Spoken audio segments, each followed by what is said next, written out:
بەناوی خوای گەورە و میهرەبان بەخێر بێنەوە بۆ وانەی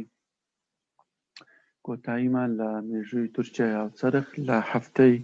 15هەمیندا کە ئەم کۆرسە کەم ساڵەکە دوو کۆرسی یەکەمیان مێژووی تورکیا هاوچەرخە، کۆرسی دووەمیان مێژووی ئێرانی هاوچەرخە. بەڕێزان، لەو باسێک ئەمڕۆ پێشکەشیەکەین بە تایبەتی لە سەردەمی کۆماری سێەم، هەرچەندە وەکو ئەدەبیاتی قسەکردن ناوەندەیەکە ناوەکو لە ناو تەنیشت ناوی کۆمارەکەی هەر دەوڵەتەکی نانووسێ، کۆماری یەکەم، کۆماری دووەم، کۆماری سێمی. مەسەڵەن بۆ نمونە لە تورکیا بنووسێ سەردەمی مستەفا کەمال هەتاوەکو ساڵی 1950 بنووسێ سەردەمی کۆماری یەکەم، اینجا بنووسێ کۆماری تورکیا هاوچەرخ. بەڵکو زیاتر ئەو زاراوانە بڵێ سەردەمی کۆماری یەکەم، دووەم، سێم زیاتر ئەوە لە وڵاتان ئەوروپا و لە ئەمریکا و بەتایبەتیش لە فەڕەنسا زۆرەوە بەکاردێ، وەروە لە تورکیا و لە عێراقیش ئێستا ئەوە دروست بووە.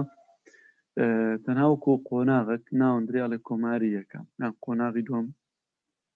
قۆناغێکی دیکە کۆمەڵێک ڕوودا و ڕۆدەن کە کۆتایی پێدە یان سەردەمەکی کۆتایی پێدەی ئەو پێی دەڵێن کۆماری سێم یان چوارەم دۆ. جاو بەحساب وەکو ژمارە، وەکو زنجیرێکە بە دوای یەکدا دێتن، ئەو تەنها وەکو لەلاتان وازا بێ، یعنی ئەو تەنها لە ئەدەبیاتی نووسین و لە نووسینەکان زیاتر ئەو وشەی سەردەمی کۆماری یەکەم و دووەم و سێم بەکاردێت. طبعا لەو قۆناغی لە ساڵی 1984 تاوەکو 1993 قۆناغێکی پڕ ڕووداوە لە دەوڵەتی تورکیای هاوچەرخدا. چونکە لەو قۆناغی کە بە پێشتر بگەڕێنەوە سەری باس بکەین، دوای ئەوەی کەوا دەست بە با بڵێن نووسینەوەی دەستور کرا لە تورکیا لە ساڵی 1981 کە دەست پێکرا بە نووسینەوەی دەستور، چونکە بڕیاری ئەوە درابوو کە دەستور بنووسرێتەوە تایبەتی لە سەرەتایەکانی مانجی تەشرینی دووەمی 1980 ئەنجومەنی ئاسایشی نەتەوەی تورک بڕیاری دەکەوە دەستورێکی نوێ لە بۆ تورکیا بنووسرێتەوە، و هەروەها ئەوە بوو کەوا داوای کرد کە ئەو مەجلیسە با بڵێن ئەو ئەنجومەنی نەتەوەیی یا با بڵێن ئەنجومەنی نیشتیمانی تورکەکان بڕیاری ئەوەی داکەوە مەجلیسێکی تەئسیسی ئاتایانی ئەنجومەنێکی دامەزراندن سەر لە نوێ دابمەزرێتەوە. لەویش لە 6 حوزەیرانی ساڵی 1981 و ئەو مەجلیسی تەئسیسیە یان با بڵێن ئەو مەجلیسی ئەو ئەنجومەنی دامەزراندنە حکم لە تورکیا بگرێتە دەست و دەستورێکی نوێ بنووسێتەوە، هەتا دەستورێکی نوێ ئەنووسرێتەوە و هەروەها تاوەکو لە هەڵبژاردنێکدا پەرلەمانێکی نوێ دێتەکایەوە. و ئەو ئەنجومەنی دامەزراندنە لە دوو باڵ پێکاتبوو، با بڵێن لە دوو بەش پێکاتبوو. بەشی یەکەمیان پیانەگۆ ئەنجومەنی ئاسایشی نەتەوەیی ئەوەی تورک، با بڵێن تورکیا، و ئەنجومەنی ڕاوێژکار. ئەنجومەنی ڕاوێژکاری ئەوانە کە دەستنیشانیان کرد بۆ ئەوان بە پێی ئەوەی بڵێن مواصفاتێکە دیاری کرابوو پێک داهات لە 160 و ئەوانە چلیان با بڵێن چلیان ڕاستەوخۆ لەلایەن با بڵێن لەلایەن ئەنجومەنی ئاسایشی نەتەوەی تورکەوە دامەزرا. 120 ئەوانە کە هەڵەبژێردران لەلایەن پارێزگاکانی تورکیاوە بۆیان هەبوو چەند ناوێک بنێرن و مەرجی ئەویان هەبوو ئەو کەسانی کەوا ئەبنە ئەندام لە ئەنجومەنی دامەزراندن بە تایبەتی لە ئەنجومەنی ڕاوێژکاری کە بەشی دووەمی ئەنجومەنی دامەزراندن پێکدێنیتن، ئەوانە نابێ حەزبی ببن، یعنی نابی کەسانی سەربەخۆ و بێلایەن ببن و نابی پێشتر لە هیچ حەزبێکدا ئەوانە ئەندام ببن. اینجا بۆیە ئەوانە دەستیان کرد بە چ بەوەی کەوا دەست بە نووسینەوەی دەستور بکەن. جایتر ئەو پرۆسەی نووسینەوەی دەستورە لە تورکیا دەستی پێکرد بە تایبەتی لە دواوەی کە ناوەکانی ئەنجومەنی ڕاوێژکاریان ڕاگەیاند لە 15 تشرینی یەکەمی ساڵی 1970. دواتر ئەنجومەنی ڕاوێژکاریە و ئەوانە دەستیان بە کۆبوونەوە کرد ئەوە دەستیان بە نووسینەوەکانی دەستور کرد لە 23 تشرینی یەکەمی ساڵی 1970. ئیتر بەردەوام بوون تاوەکو لە ساڵی 1982 دەستورەکە دەرچوو. ئەو دەستورە کە پێڵێن دەستوری با بڵێن ساڵی 1982 تورکیا ئەوە کە پێڵێن دەستوری ئەیلول یعنی ئەیلولی ساڵی 1900 با بڵێن 82 دەنجی لەسەدرا لە 23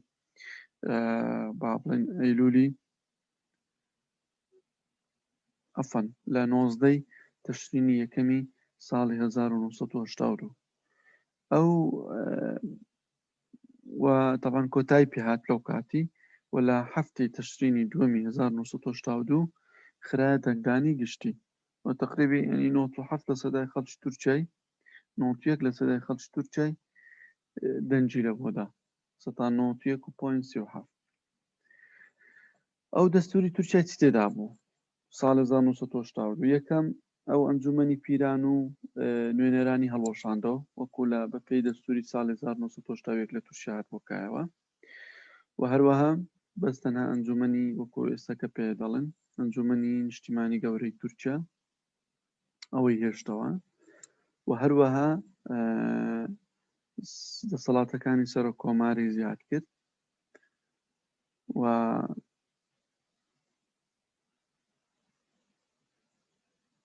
لەبەرەوەی لەبەرچێ بوو لەبەر کەسایەتێک کە سەرکردایەتی انقلابەکە کرد بوو کە ژەڕەناڵێک بوو ناوی کەنعان ئێڤرین بوو و دەسەڵاتەکانی سەرۆکایەتی ئەرکانی سوپای تورکیا زیادی کرد و لەبەرەوەی سەرۆکی ئەرکانی سوپای تورکیا لە کاتی لێپرسینەوە بەرپرسیار نابێ لە بەردەم سەرۆکی حکوومەتەواتە سەرۆکی حکوومەت نەی دەتوانی لێپێچینەوە لە سەرۆکی ئەرکانی سوپا بکاتن بە پێ و دەستورەی کە باسمان کرد و هەموو سەرکردەکانی کودەتای ساڵی 1970 لە تورکیا بەپێی مادەی 15 لە دەستورەکەدا ئەوانە هەمویان هەتا ئەشمرن ناکرێت لێپێچینەوەیان لەگەڵ بکرێت بەڵام دواتر کە گۆڕانکاریەکانی دەستوری لە تورکیا هاتەکایەوە لە ساڵی 2010 ئەو سەرکردانە مابوون هەندێکیان لەوانە یەک لەوانە مەسان کەنعان ئێڤرین مام هەتا 2015 ئەنجی وەفاتی کرد بەڵام بەپێ و دەستورێکە لە 2010 جارێشتر نووسرایەوە هەموار کرا ئەو مادەیە لابرا مادەی 15 و بەپێ و دەستوری 2010 بۆی هەبوو کە ئەوانە مەحکەمە بکرێن بەڵام مەحکەمە یاخود با بڵێن لێپێچینەوەیان لەگەڵ نەکرا.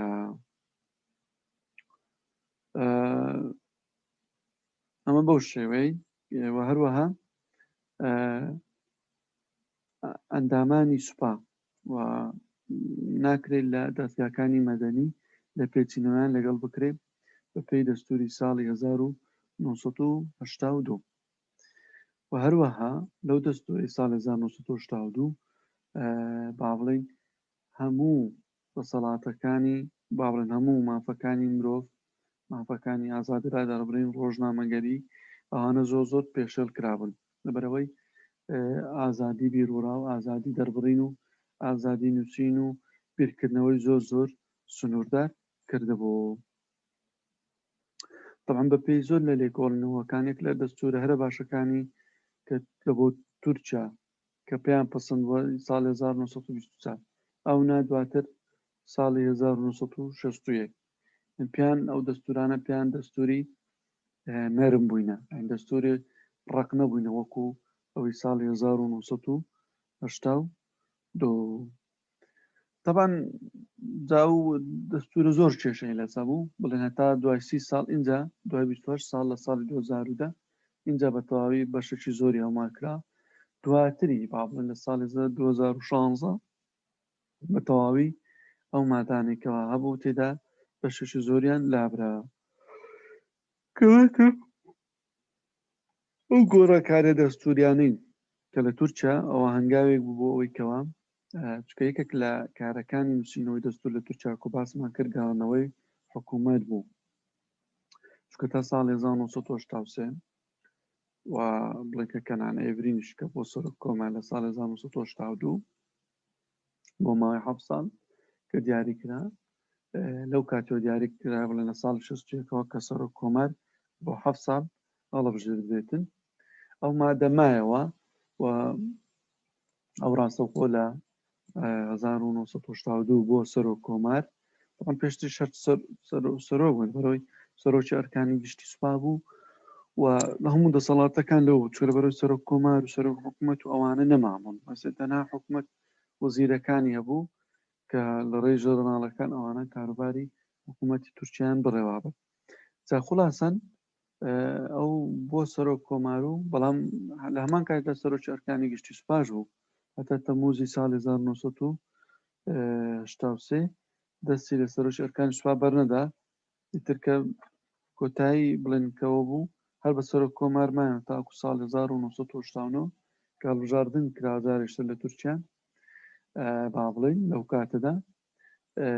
بڵێن تر هەر بۆ یەکجار بوو دوای ئەو تورگۆی دۆزان دەست بەکار بوو لە ساڵی 1983 کە سیاسەتێکی نوێ با بڵێن لە تورکیا بە دەرەکەوێتن ئەویش تورگوت ئۆزالە تورگوت ئۆزال بڵێن زۆر لە سەرچاوەکان باسیەوەیەکەن کە کوردە بەڵام بخۆین لەلەی دەجێڕنەوە مەسەلە نمونەوانی کە لایەن بیستی کە دەڵێن نەنچی کووردە ئەو مەیلی زیاتر بەلای ئەوەی دابوو کە پرۆسی ئاشتی لە تورکیا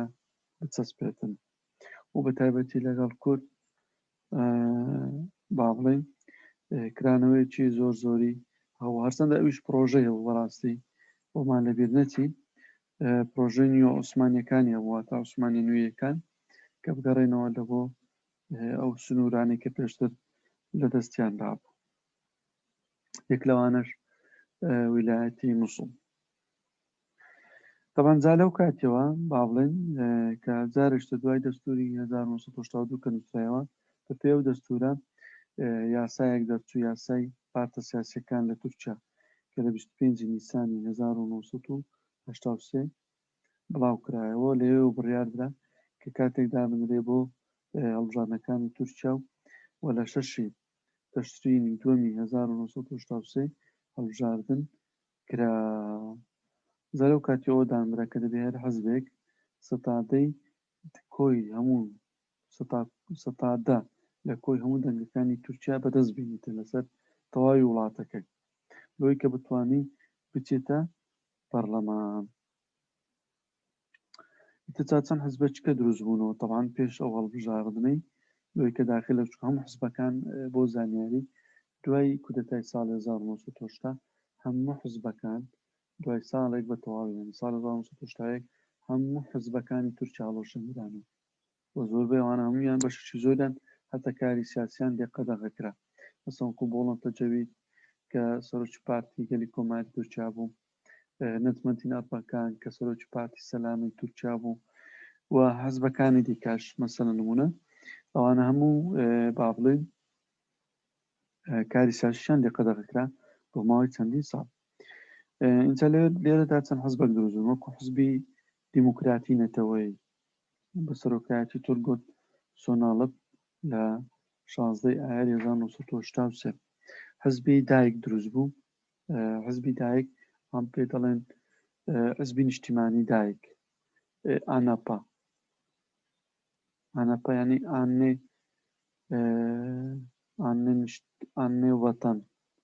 ئانێ ڤەتەن پارتەسە یعنی با بڵێن یان ئانەش بەخۆ ئەنەش بە تورکی بەڕێزان ئانەش بەخۆ بە چەند مانایەک دێ ئەنا یعنی دایک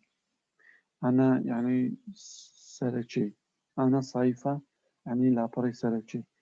و با بڵێن ئانەش ئەویش بەخۆی بەڕسمی ئانە بەڵام ئەوان بەدایکەوەن لە کاتێک گۆکردندا یان لە کاتی قسەکردندا دەڵێن بەدایکی دەڵێن ئاندێ اینجا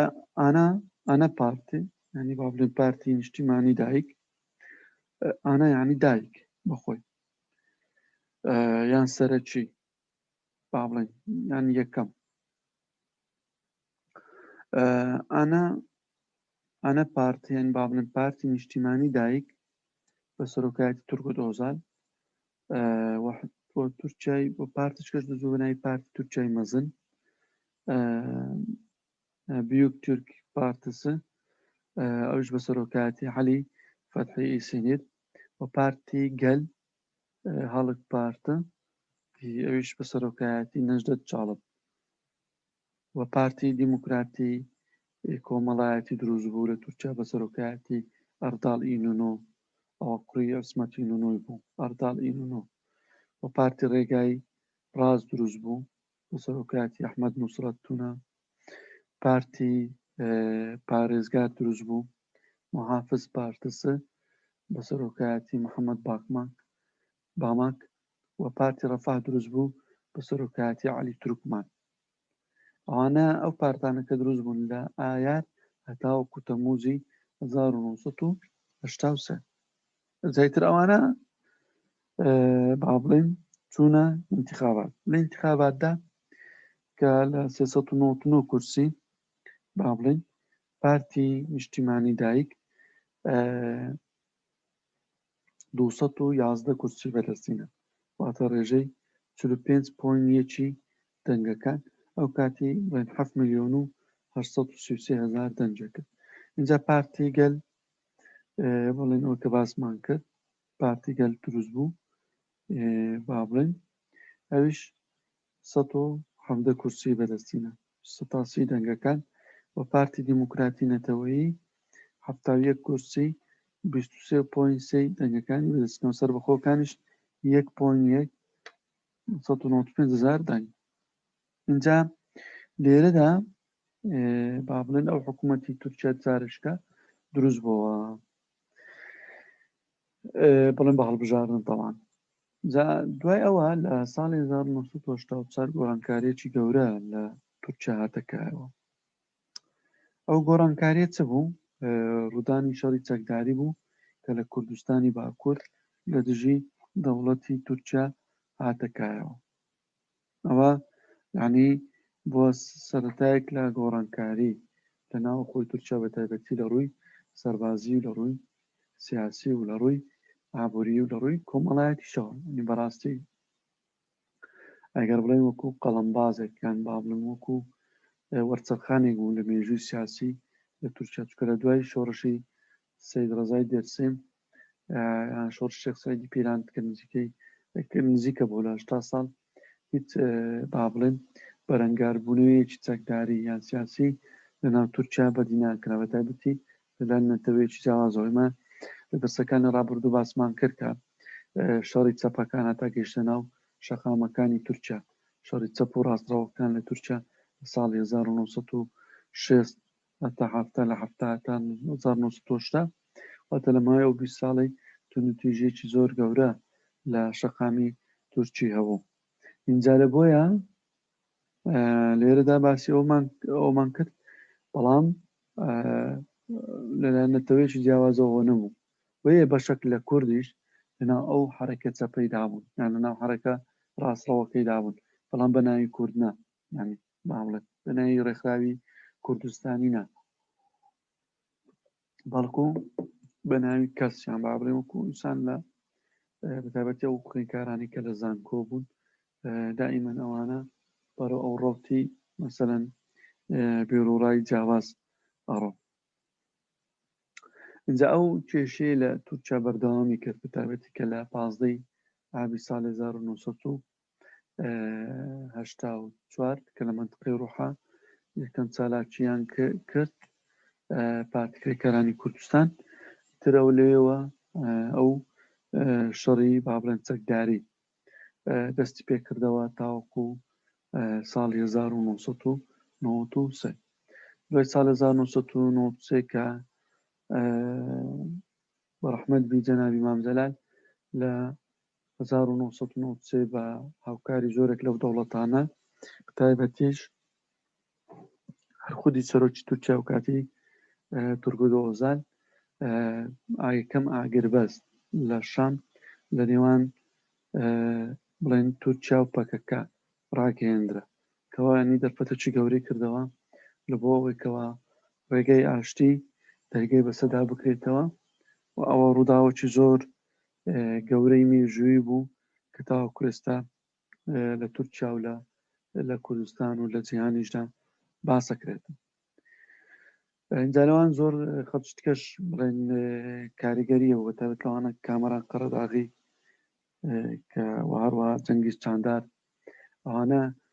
دوو ڕۆژنامە نووسی زۆر کارابوون وە پەیوەندیشان هەبوو لەگەڵ تورگوت ئۆزالەوە بۆیوانش مەسەلەن دەوریان هەبوو لە قەناعەت پێهێنان یاخود با بڵێن لە ڕاوێژ پێدان کە بە قسەی مامجەلال بکاتن و ئاگربەستەکە ڕابگەین و ئۆزەلانیش لە بن تەسیری مامجەلالدا بوو کە ئەو ئاگربەستەی قبوڵ بکاتن یاخود ئەو دەست پێشخەری بکات چکە دەوڵەتی تورکیا ڕاینەگەیان بەڵکو سەرۆکایەتی پەکەکە ئەو کاتە عەبدوڵڵا ئۆجەلان ڕایگەیاند. جا لەبەرەوە با بڵێن لە تورکیادا ئەو قۆناغە کە بە قۆناغی گۆڕانکاری ئۆزال دادەندرێت تەمان چکە لۆ ئەو کەسایەتە لە ئەمریکای خوێندە بوو ئەویش هەر ئەندازیاری کارەبا بوو بەتایبەتی لە پرۆژەکە بەنداو ئەندازیار بوو لە بواری بەنداو سازیدا لە بەرنامەی فۆڵبرایت ئەمریکی تەواو کرد بوو دوای ساڵانی 60ەوە گەڕا بۆ تورکیا بڵێن سەرەتا هەفتەیەکە کات خۆی لە بەڕێوەبەرایەتی ئاو بەنداوەکان و وەرە کارەبای تورکیا کاری زۆری ئەنجامدا بوو بۆیە کە پێش ئینقلابیش ڕووداتن وەکو ڕایشکاری ئابووری سەرۆکایەتی حکوومەتی تورکیا لە ساڵی 1980 دامەزرا بوو و دواتر پلەی بەرز کرابەوە تا ساڵی 1983 کرایە جێگری سەرۆکی حکوومەت بەڵام دوایە کە لاڵژانەکان بردەوە ئیتر لەلایەن سەرۆککۆمارەوە تەکلیف کراکەوە حکوومەت پێک بینیتن ئەمە یعنی کە هاتنە سەرکاری تورگوت ئۆزال وای کردکەوە ئەویش بیر لە پرۆژەش کەش بکاتەوە لە تەنیشتەوە پرۆژەی گاپ ئەوە کە پێڵێن سەدی یان با بڵێن بەنداوی ئەتاتورک ئەوە گەورەترین با بڵێن پرۆژەی تورکیا بوو کە هەنگاوینە لە ماوەی 100 ساڵی ڕابردوودا بەتایبەتیش ئەو وێزگانی کە بە هایدرۆ کارەبایی با بڵێن کاریانە کرد لەوانە کە ئاوا لە ساڵی 1983 لە 3 تەشرینی دووەمی 1983 بەردی بناغی ئەو پرۆژانە دانران ئەو پرۆژانەی گاپ چییە؟ یعنی پاشتۆی گاپ پەرەپێدانە بە ناوچەکانی باکووری کوردستان کەوان پێی دەڵێن باشوور و خۆرهەڵاتی ئەنادۆڵ گونایدۆ ئەنادۆڵە پرۆجەسە یعنی کە دەڵی گاپ شەکە تورکیا بەخۆی گاپ یعنی گونایدۆ ئەنادۆڵە پرۆجەسە یعنی پرۆژەکانی باشووری ئەنادۆڵ ئەو پرۆژەیە زیاتر با بڵێن کارەکاتن لەسەر دوو ڕووباری زۆر گەورە پێڵێن ڕووباری دجلە و فرات 15 بەنداوە کە دانەوێت لەسەری دروست بکەن و هەروەها 15 وێزگەی بەرهەمهێنانی کارەبای لەگەڵدایە و هەروەها 47 کۆگای ئاوگڵدانەوەی لەگەڵدایە لەگەڵ 86 وێزگەی فرێدانی ئاو ئەو چەند دەرەیەگریتەوە لە تورکیای چ پارێزگایەک دەگریتەوە پرۆژەیە غازی عەنتاب ئادیامان ئورفا دیاربەکر مێردین سەعەد ئەو چەند دەرە دەگریتەوە غازی عەنتاب ئادیامان ئورفا دیاربەکر، مێردین و سەعەت و ئەو پرۆژەیە ئەگەر بڵێن هەمووی کە کۆتایی بێ تقریبی نزیکەی 22 میلیارد کیلۆوات لە سەعاتێکدا لە بۆ تورکیای دابینەکاتن و هەروەها 1 ملیۆن هێکتار زەوی بەراوە کاتن. ئەوەدا تەبان پرۆژەکان زۆرن کە جێبەجێکراینە مەسەڵ نمونە لە تورکیادا. ئەو پرۆژە کە پێڵم پرۆژەی جنوبی شەرقی با بڵێن باشووری خۆرهەڵاتی ئەناتۆڵ گونایدۆ پێکەوەی گونای ینی گونەی بە تورکیانی باشوور دۆ ینی ڕۆژهەڵات گونایدۆ ئەنادۆڵۆ پرۆژەسە ینی پرۆژەکانی باشووری خۆرهەڵاتی تورکیا. ئەو پرۆژەیە لە تورکیادا تاوەکو ئێستاش با بڵێن نیقاششی زۆری لەسەرەکرێت تەواو بەنداوەکان بەردەوام لە دروستکردندانە ئەوە با بڵێن ئەو 15 بەنداوی کە بەریارەندا بە تەواوی دروست بکەن. هەروەها تورکیا کەوتوتە کێشەش لەگەڵ هەردوو دەوڵەتی با بڵێن سووریا و عێراق لەسەرەوەی کە ئەو پرۆژانە دروستەکاتن لۆ چونکە ئەو ناوچانە ئاویان لێ ئەگیرێتەوە لە تورکیا. بۆیە تا ئێستاش تا ئەو ڕۆژانش گفتوگۆ لە نێوان ئەو دەوڵەتانە هەیە لەسەرەوەی کە با بڵێن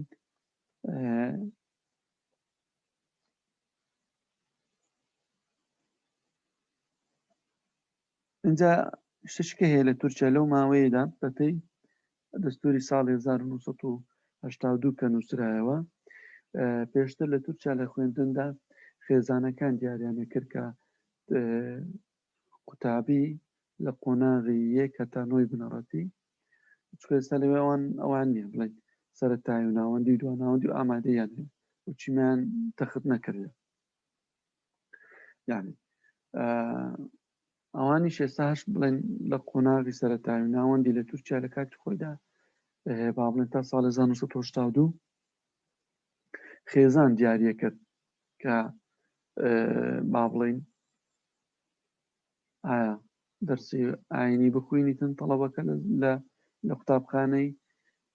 یە دەرسی ئەخلاقش پێکەوە بەها ئەخلاقیەکانیان پێیانەگۆ ئەو دوو دەرسە وانەی ئاین و بەها ئەخلاقیەکان کات خۆ لە تورکیای بە ڕغبەتی خێزانەکان بوو ئەوان بە ئیدارەی مەکتەبیانە بۆ ئەو دەرسەی بخوێنی یاننا. بەڵام لە ساڵی 1982 ئەوەیە لە دەستور کرای ئیجباری لە قۆناغی سەرەتای و ناوەندی دەبی تەڵەبە بە ئیجباری بخوێنیتن. ئەوە تاوەکو ئێستا ئەوە وای کرد کە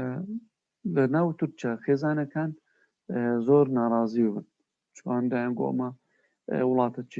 یان کۆمارێکی عولمانینە و پێشکەوتوونە و بەشێکی لە ئەوروپای و بەشێکی لەبووم کە بە ئارەزوومەندانە و بەوانە بیتن. بەڵام ئەوە لە بۆ چ بوو ئەو مادەیان کە لە دەستوردانا بۆی بوو کە ڕەوتی ئیسلامیەکان بە تایبەتی ڕەوتی توندڕە و دوور بێخنەوە لە قوتابخانەکانیان لە خەڵکی خۆیان و قوتابیەکانی خۆیان لە سەرەتای تا ناوەندی بە پەروەردەیەکی ئاینی نەرم یان میانڕە و بە ئەخلاقیەکانی فێر بکەن لۆ چونکە ئەگەر ئەو لە تورکیادا وەکو باسمان کە دەسەکانی سەرەتاییانە عولمانیت لە تورکیا ئەو عولمانێتی تورکی جاکردنەوەی دین لە دەوڵەت نییە بەڵکو ملکەتکردنی دینە لە بۆ دەوڵەت و ئەوان ئەو دینەی کە ملکەتیان کرد لە بۆ دەوڵەت عینی هینەیان کردیانە پرۆگرام ئەو پرۆگرامە بوو کە حساب کە پرۆگرامی دینی دەوڵەت بوو بە خەڵکەکەیان نەگۆتەوە ئەو دینە بوو کە دەوڵەت هەڵی بژاردە بوو لە بۆیە لە ئەمە ڕێگەگرتنەک بوو لەوەی کەەوە بیری توندڕەوی ئاینی لە تورکیا گەشە نەکاتن چکە لەو کاتیدا ڕەوتی ئاینی بە تایبەتی کە کۆماری ئیسلامی ئێران دامەزرا بوو ئەوان زۆرە دەستان لەوەی کەەوە ئێران و تورکیا و عێراق ئەو مەزهەبی شیعە هاوردە بکرێتن چکە یان با بڵێن هەناردە بکرێتن لە بۆ ناوخۆی تورکیا و عێراق و بە تایبەتیش یەکێک لە بنەماکانی شۆڕشی ئیسلامی ئێران ئەو بوو لە هەناردەکردنی شۆڕشەکە بوو بۆ هەموو دەوڵەتانی جیان ئێوەش دەزانن یعنی بەتایبەتی جیهانی ئیسلامی بۆ ئێوەش دەزانن یعنی چکە ئەو شەڕی شیعە و سوننە لقۆناغی سێم واتە قۆناغی ئومەوی هەیە قۆناغی عباسی و دوای ئەوەش لە قۆناغی سەفەوی عوسمانی ئەوە سەدان بڵێن هەزاران خەڵک لەو شەڕانەی مەذهبی نێوان شیعە و سوننەی سەفەوی و عوسمانی کوژرا کەواتە ئەوە وەکو دەڵێ پێشینەیەکی زۆر مەترسیداری شەو بەلای تورکەکانەوە بۆیە ئەوان ئەو بە دەستور کردیانە ئیجباری کە دەبێ بخوێنرێتن وەلەو کاتەدا لە تورکیا لە ساڵان هێشتا بە تایبەتی ئەوە سەریاڵدا با بڵێین پارتی ئیسلامی زۆر یان با بڵێن فکری ئیسلامی زۆر گەشەی کرد چکەلۆ لە حقیقەتدا تورک دۆزارش بۆ کەسێک بوو ئەهلی تەسەوفی نەخشبەندی بوو یعنی نەرمونیان بوو لە مامەڵەکردن بە تایبەتی بەرامبەر بیرۆڕاجیاوازەکان و هەروەها لە قبولکردنی بیرۆڕاجیاوازەکان و کەسایەتێکی میانڕەو بوو لێ ئەو گەشەکردنش لە بڵێن هاتەکایەوە اینجا لە دوایەوە لە ساڵی 1970 با بڵێن گۆڕانکاری حەقیقی لە تورکیا دروست بوو وش بەگەڕانەوەی دیموکراتیەت لە تورکیا کە انتخاباتانی کە لە تورکیا کران بە تایبەتیش ئیستفتایە کران ئەو ئیستفتایە بۆ بووکەوە ئەو قەدەغەکردنی سیاسی لەسەر کۆمەڵێک سیاسی هەڵبژێرێتن کە لە کودەتای ساڵی 1970 بەرامبەریان گیرا بووە بەر و لە 1993 خەڵک بەشداری ئەو ئیستفتایە کرد بە دەنجان لەبۆدا بە تقریبی ینی با بڵێن ئەوانی کە دەنجاندا بە بەڵێ نزیکەی 150 بوون 50.23 11 میلیۆن کەس 11,645,000 ئەوانی کە لە دژی بوون 49.77 تقریبی 11,548,000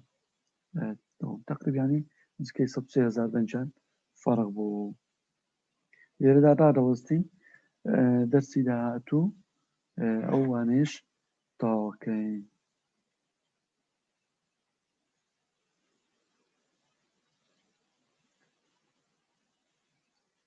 کە بگەڕێنەوە دوای ئەوەی کە تەواو بوو